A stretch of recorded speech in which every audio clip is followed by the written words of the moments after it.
बिस्मिल्लाहिर्रहमानिर्रहीम। अस्सलाम वालेकुम नाजरीन, आप देख रहे हैं चैनल नए रास्ते कर्नल फ़ारूक के साथ। अब हम आज से नेक्स्ट 3 वीलॉग्स जो हैं उसमें हम तहफ़्फ़ुज़ आमा को कवर करना चाह रहे हैं। तो नाजरीन, आज के दिन अगर हम देखें तो हमारा पूरा मुल्क एक दहशतगर्दी की लपेट में फिर आ गया है, जिससे बड़ी मुश्किल जान छुड़ाई थी, बहुत सारी कुर्बानियाँ देकर। और आज हर बंदा परेशान है, इस पर मुतफ़िक्र है कि दहशतगर्दी तहफ़्फ़ुज़ आमा को कैसे तहबाला कर देगी,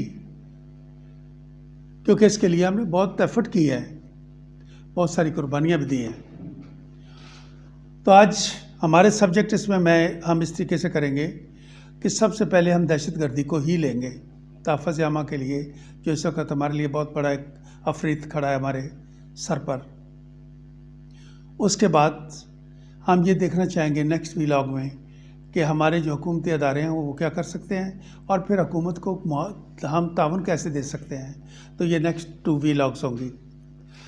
सबसे पहले दहशतगर्दी की जंग के मुतालिक थोड़ा सा बैकग्राउंड लेना ज़रूरी है। ये दुनिया को ज़्यादा जो हमारे ख़ित्ते में जब आई है तो ये तकरीबन सेंचुरी के साथ ही आई है, नई सेंचुरी आई है तो उसके साथ ही ये चीज़ भी आ गई। यानी कि 2001 में जब अफ़गानिस्तान पर हमला होता है तो उस वक़्त यहाँ पर दहशतगर्दी का जो छोटा मोटा चल रहा था पहले, उसको एक बूस्ट मिलती है। तो उस वक़्त मैंने एक स्टडी किया था 2009-10 में, तो मैं कुछ उसकी चीज़ें आपको पेश करूँगा। मेरा ये मानना था कि ये अफ़गानिस्तान और फिर उसके बाद इराक़, इनको क्यों टारगेट बनाया गया, जिससे कि दहशतगर्दी ने बहुत ज़्यादा फैली है। और ये भी तो दहशतगर्दी ही थी। क्या ये दहशतगर्दी थी या नहीं, ये आप फैसला करेंगे। तो उसमें मैंने देखा कि दोनों एक नया किस्म का रंग नज़र आ रहा था दुनिया का, एक चेंज थी स्ट्रेटजी की। और वो क्या थी, अगर दोनों आप कंपेयर करें तो दोनों ममालिक में मुमासलत थी बहुत ज़्यादा। नंबर 1, दोनों मुस्लिम ममालिक थे, इराक़ और अफ़गानिस्तान। नंबर 2, दोनों अपने ख़ित्ते में लड़ाका नेशंस थी। नंबर 3, दोनों काफ़ी अरसे से जंग लड़के काफ़ी नुकसान ऑलरेडी उठा चुकी हुई थी। नंबर 4, दोनों की स्ट्रेटजिक पोजीशन बहुत अच्छी थी, एक की मिडिल ईस्ट में और एक की यहाँ पर वेस्ट एशिया में। उसके बाद एक चीज़ जो देखने में आई कि जिस तरह पिछली सदी में छोटी कौमों के साथ खुद ब खुद दुनिया डिवाइड हो जाती थी और वर्ल्ड वार की तरफ चले जाते थे, इस दफ़ा तमाम लोग तमाशाई बन के खड़े रहे। दोनों मुसलमान ममालिक दोनों एक दूसरे को तबाह कर रहे, दोनों तबाह हो रहे थे, लेकिन मुसलमान ममालिक भी इर्द गिर्द के उसके साथ इसके खामोशी के साथ खड़े रहे। उसके बाद एक और चीज़ जो देखी गई कि यहाँ पर कुछ नई स्ट्रेटजी आजमाई गई। मैंने जो इसका आया था कि ये मेरे अपने व्यूज़ हैं कि अगर सिर्फ तबाही करके खित्ते को कब्ज़ा करना होता तो 10 साल पहले तो रशिया निकला था यहाँ से मार खा के, अमेरिका ने निकलवाया था। तो फिर कैसा हुआ कि अमेरिका खुद भी उसी चीज़ में आ गया, उन्हीं शूज़ में। आई पर्सनली फील, जो मैंने उसका तजिया किया वो ये था कि ये स्ट्रेटजी का डिफरेंट एक चेंज हमें नज़र आता है। वो क्या था, टू कट इट शॉर्ट, 3 लफ्ज़ की स्ट्रेटजी मैंने देखा कि यहाँ पर आजमाई गई कि अब बजाय इसके कि लंबी चौड़ी जंगों के, 3 लफ्ज़ की स्ट्रेटजी में क्या था, तबाही, मोहताजी और तामीर नौ। पहले तो अपने तमाम जो पुराने डेजी कटर्स हैं या जिस तरह की जो भी चीज़ें हैं, ऑब्सोलीट असलाह है, उसको करके किसी मुल्क को तबाह कर दो। फिर उसके बाद उसको मोहताज कर दें, तबाही में अपना एक एज लिया, ये subjugation of the Nations and the area की बात कर रहा हूँ, नई स्ट्रेटजी जो मैं महसूस कर रहा था। उसके बाद उनको मोहताज कर दो। जब वो मोहताज करेंगे, डिपेंडेंस उनकी होगी, तो वही अदारे फिर उनमें से कुछ बहुत कुछ खींच लेते हैं, और फिर अगर कुछ बाकी रह गया है तो वो तामीर नौ में उनके साथ बन के करें, ताकि उनको तबाह कुनिंदा ही मसीहा नज़र आए, और जो रहती बाकी जो कुछ रहता है खून वो भी निचोड़ लिया जाए। ये 3 लफ्ज़ों की स्ट्रेटजी जो है ये इस सदी में दी गई। और उसके बाद एक विल टू फाइट के लिए जंगें लंबी होती थी। तो उसके लिए मेरा ख्याल है अल्टरनेटिव जो उसका दिया गया था वो दहशत गर्दी की जंग है।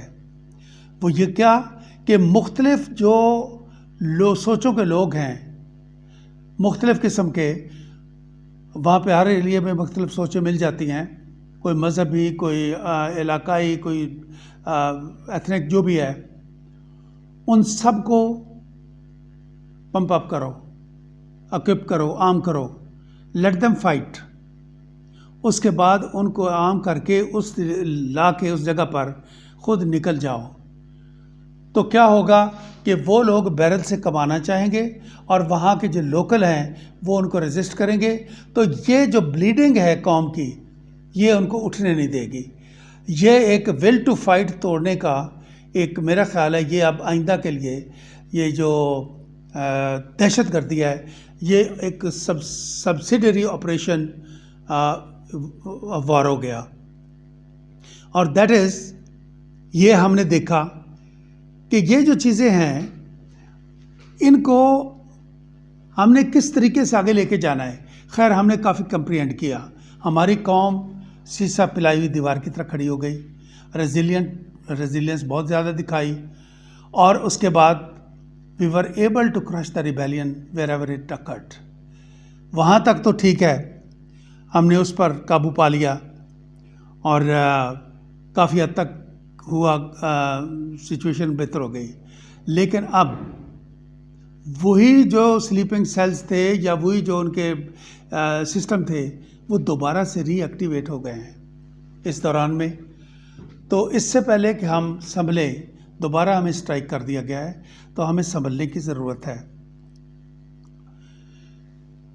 नाज़रीन, मैं ये समझता हूँ कि पहली जो जंगें थी ना, हम जो भी देखते हैं, लेट्स से हमारी अपनी जंगें देख लें, 65 और है, तो एक नॉर्मल जंग थी।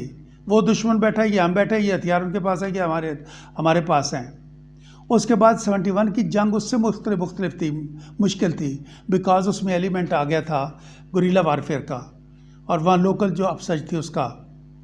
और उसके बाद अब ये वार जो थी, ये तीसरी हमने जो बहुत लंबी जंग लड़ी, ये दहशत गर्दी की वार थी।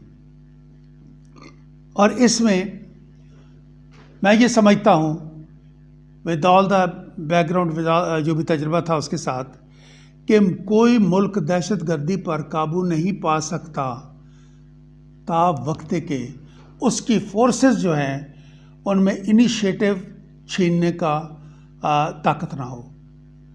दहशत गर्दों से इनिशिएटिव छीनना सबसे पहली ज़रूरत है, तब जाकर कौम उस पर काबू पा सकती है। और ये जो इनिशिएटिव है ये उस वक्त तक नहीं छीना जा सकता जब तक मिन हासिल कौम आप खड़े ना हो। पब्लिक यानी कि अपना रिस्पेक्टिबली और प्रैक्टिकली इज्जत से और अमली तौर पर अपने अदारों के साथ शामिल हो जाए। सिर्फ कुर्बानियाँ देना काफ़ी नहीं होता, इन्फॉर्मेशन उसकी बहुत पहली स्टेज है, वहाँ से एक आम आदमी जो है वो कंट्रीब्यूट कर सकता है। एक विजिलेंस कौम जो करती है, वहाँ से एक आम जो है वो आदमी शुरू कर सकता है। तो इसके लिए मतलब है कौम को तैयार करने के लिए मैंने अपनी किताब है ये इनकलाब पाकिस्तान, ये मैंने लिखी थी उसका 2011 में। इसके पेज 57 पे मैंने दिया है ये जो थ्योरी है मेरे कि डॉक्ट्रिन जो है 3 लफ्ज़ों की, और उसके बाद पेज 63 पर मैंने 10 रिकमेंडेशन दी थी अफ़गानिस्तान के साथ माहौल सीधा करने की, ये जो जंग है इसको मुकम्मल रोकने के लिए। मेरा सबसे पहली बात यह थी कि कौमी सोच को उस्तवार करें और उससे एक मजबूत पॉलिसी तैयार हो सकती है। उसके लिए मैंने जो सजेस्ट किया कि तमाम सियासी पार्टियों को और प्रेशर ग्रुप्स को एक स्टेज पर लाया जाए। पहले उनको एक जगह, क्योंकि उससे पहले क्या था कि कुछ लोग जो मर जाता था, कोई उसको शहीद कहता था, कोई उसको दहशतगर्द कहता था। ये हमारी अपनी पार्टियों में, हमारे अपने सोसाइटी में इख्तलाफ था। तो मेरी पहली रिक्वायरमेंट ये थी। उसके बाद मज़ेदार बात यह कि बहुत सारी चीज़ें इसमें हुई। मैं ये नहीं कहता कि मैंने करवाई या मेरे से लोगों ने लिया, लेकिन ये हुआ। मैं सिर्फ इसलिए कह रहा हूँ कि एक सोचों का मतलब है कि एक हो जाता है ना, रब्त कायम हो जाता है। तो ये ऑल पार्टीज़ कॉन्फ्रेंस मुनक़द की गई 2014 में। दूसरा मेरा ये था कि कौमी सोच की बुनियाद पर एक एजेंडा तैयार किया जाए जो काबिल अमल भी हो। तो उसके बाद नेशनल एक्शन प्लान बना। यही मेरा कंसेप्ट भी यही था। तीसरा मैंने लिखा था, इस किताब के अंदर मौजूद है, कि अफ़गानिस्तान के किसी मामले में भी बिला वजह दखल अंदाजी न की जाए।